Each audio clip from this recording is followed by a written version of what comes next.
हाय friends, मैं हूं Manav. Welcome to movie शूवी। करते हैं आपस में पॉजिटिव सा नमस्कार और बात करते हैं कि जल्दी जल्दी 1 लाख सब्सक्राइबर्स तक पहुंचना है ताकि एल्गोरिदम्स को हम थोड़ा सा बीट कर पाएँ। जो एक खुराफात चलती रहती है यूट्यूब की और फिर वो नीचे चले जाते हैं सारे वीडियोस, फिर हम पॉजिटिव बातें आगे तक लेके नहीं आ पाते। जब अभी टाइगर 3 आई थी तो डिशुम डिशुम शुरू हो गई थी SR के फैंस और सलमान खान के फैंस में। जबकि डाउन साउथ ये होता है कि बड़े स्टार्स जब आते हैं तो एक दूसरे को सेलिब्रेट करते हैं। करण अर्जुन जब आई थी तो बहुत सेलिब्रेटेड थी। जब पठान आई थी तब भी बहुत सेलिब्रेटेड थी, क्योंकि जिस तरीके से इसके अंदर टाइगर की एंट्री होती है काफ़ी मज़ा आता है लोगों को। बट जब तक पठान और के बाद जब ये टाइगर 3 आई, तब तक आई थिंक रिफ्ट इतनी ज़्यादा बन गई फैंस के अंदर, क्योंकि ये समझ ही नहीं आया कि ये जो स्टार्स हैं आपस में एक दूसरे के बहुत अच्छे फ्रेंड्स हैं और मूवी का पर्पस है स्पाईगिरी को आगे लेके जाना। बट एक दूसरे का इतना सर फाड़ दिया कि बदतमीजी की नेक्स्ट लेवल शुरू हो गई। यहाँ तक कि ये भी न्यूज़ आनी शुरू हो गई कि टाइगर वर्सेस पठान, जो कि सिद्धार्थ आनंद ने डायरेक्ट करनी थी, वो भी नहीं बनेगी। बट ऐसा हुआ नहीं। लकीली ये मूवी बन रही है और इसमें चेंजेस भी हैं। और इसको ज़्यादा रिफ्ट समझाने के लिए, और दूसरा इंपॉर्टेंट पॉइंट कि सिर्फ कैमियोज ही ना हो बट इंटेग्रल स्टोरी का पार्ट हो, और integral part of the story की वजह से क्या रिफ्ट्स आए वो ढंग से समझ में आ पाए, एक और मूवी बीच में बन रही है जो इन सब हीरोज़ को किसी तरीके से साथ लेके आएगी और कहीं ना कहीं ये समझाएगी कि ऐसा क्या इतना बड़ा मुद्दा हो गया था कि जो दोस्त हैं एक दूसरे को बचाने आ जाते हैं वो इतना ज़्यादा एक दूसरे के जान के दुश्मन बन गए। एंड आई एम श्योर वो जान के दुश्मन बनने के बावजूद भी देश के लिए जो प्रेम होगा वो बना रहेगा। The love for the country will still remain. तो वो एक अंडरलाइन प्रिंसिपल तो है ही स्पाईगिरी का कि you do what you do for the country.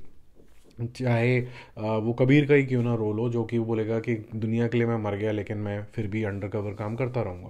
तो ये जो तरीका है इसको नेक्स्ट लेवल पे लेके जाने का वो अच्छा है, जिससे डीपर एंगेजमेंट समझ में आएंगे। और you would need a mature director to handle these two big stars because these fans will still fight. आपको हारमोनी लाने के लिए कुछ करना होगा। तो आई थिंक ये जो स्टेप्स हैं वो मेरे को थोड़े से अच्छे लगे कि बीच के अंदर आप ऐसी स्टोरीज लेके आओ कि आपका इंटरेस्ट लेवल ज़्यादा जागे।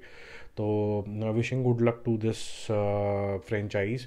अगर आप देखें तो ये सबसे बड़ी फ्रेंचाइज है इंडिया की, क्योंकि जिस तरीके की रेवेन्यूज इसने जनरेट करी है।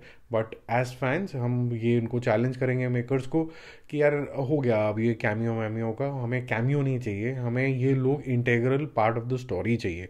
और जैसे कि आप एवेंजर्स देखते हैं, हर एक का अपना रोल है। तो अगर साइंटिस्ट भैया यानी कि हल्क भैया जो कि बहुत ही ज़बरदस्त साइंटिस्ट हैं, और साथ में आयरन मैन जो कि बहुत ही ज़बरदस्त साइंटिस्ट इंजीनियर हैं, वो कोई काम कर रहे हैं, तो फिर कैप्टन अमेरिका का अलग रोल है। और ये सब अलग अलग रोल करके एक लार्जर पर्पस अचीव करने की कोशिश कर रहे हैं। तो ये ऐसी स्टोरी चलेगी तो मेरे ख्याल से we can say it is truly spy universe और a cop universe. Cop universe का तो और बंटाधार है अभी, क्योंकि उसके अंदर तो इंटीग्रेशन बिल्कुल ही सुपर कैमियो के बेसिस पे है कि भाई हीरो जिसको तुमने इतना बड़ा सूर्यवंशी बनाया, उसको बचाने के लिए सिम्बा आ रहा है या सिंघम आ रहा है, या सिंघम को बचाने के लिए कोई और आ रहा है। ये बातें जो है ना थोड़ी डाइजेस्ट कम होती हैं कि इतना बड़ा हीरो और उसको बचाने आ रहे हैं, बचाने नहीं आ रहे हैं, कॉम्प्लीमेंट करने आ रहे हैं। वहाँ से फिर कहानी आगे निकल जाएगी।